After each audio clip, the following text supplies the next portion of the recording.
ஐயா வணக்கம். போக்குவரத்து துறை அமைச்சருக்கு தான் வந்து பதிவு. ஆட்டோ டிரைவரோட பொருளாதாரம் ரொம்ப நாளடிக்கு தாழ்ந்துக்கிட்டே போகுது. ஆனால் அதை பற்றி உங்களுக்கு கவலையே கிடையாது. ரேப்பிடோ பைக் எப்படி ஓடுதுன்னா மாநில அரசுன்றீங்க. ஹிந்தி முன்மொழி கொள்ளிகன்னு அதை திணிச்சாங்கன்னு சொல்லிட்டு அதை வந்து அராஜகம் பண்ணுறீங்க. அதை பண்ணும்போது ஏன் பைக்கை தடை பண்ண மாட்டேறீங்க? சொல்லுங்கள் சார். பைக்கில் சட்டவிரோதமாக போகுது. வாழ்வாதாரம் இல்லைன்னு அந்த வாழ்வெல்லாம் இந்திக்காரன் நிரப்பிட்டாங்க. இப்போ 10,000க்கு ராபிட்டோவில் சொந்தமாக ஆட்டோ 2,500 ஆட்டோ போட்டுட்டு அந்த 2,500 ஆட்டோ முடிச்சுட்டு தான் எங்களுக்கு தராங்க. தரவையில் சவாரி இல்லை. இப்படியே போன 4 மணி நாங்கள் தூக்கு மாடி சாகணுமா இல்லை பெட்ரோல் தூக்கி கொளுத்திக்கிட்டுமா? நாங்கள் சொல்லுங்கள். வட மாநிலத்திலாம் வேணால் நீங்கள் உள்ளே வச்சுருக்கிறீங்க.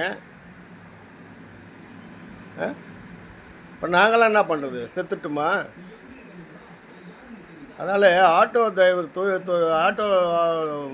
தொழிலாளர்களுக்கெலாம் ஒரு வேண்டுகோள்.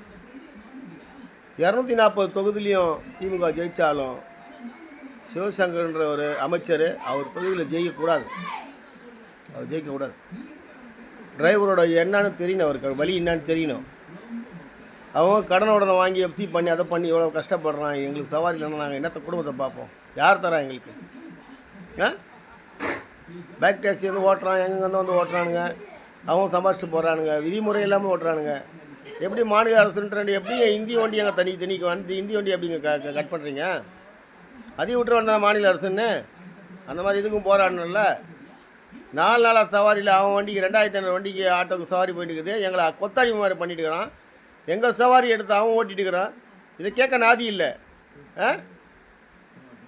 சொந்த வேலையும் கொடுக்க மாட்டீங்க, கவர்மெண்ட் வேலையும் கொடுக்க மாட்டீங்க. சொந்தமாக தொழில் பண்ணாலும் அதுலேயும் பிச்சு பிடிங்க வருவீங்க. 1.5 கோடி மக்கள் இந்திக்காரன் உள்ளே வேலை செய்துருக்கிறான். இப்போ நாங்களும் எங்கே போகிறது? அந்த 2,500 ஆட்டோலையும் இந்திக்காரன் ஓட்டுறான். ஆட்டோ வந்து ரேபிடோ கேட்கறதுக்கு ஆள் இல்லை இல்லையா? டிரைவர்களுக்கு நான் சொல்கிறேன் பாருங்கள். மொத்த டிரைவருங்க, ஆட்டோ டிரைவர்லேருந்து, டாக்ஸிலேருந்து, வேன் டிரைவர்லேருந்து, பஸ் டிரைவர்லேருந்து இந்த சிவசங்கர்ன்ற மினிஸ்டருக்கு ஓட்டே போடாதீங்க.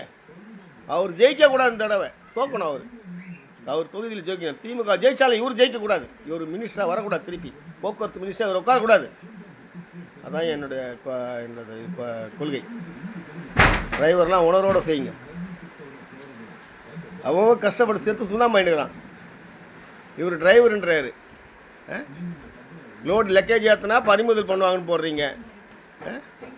அப்போது 2 வீலர் எப்படிங்க நீங்கள் அதை ஒண்டி பறிமுதல் பண்ண மாட்டீங்க?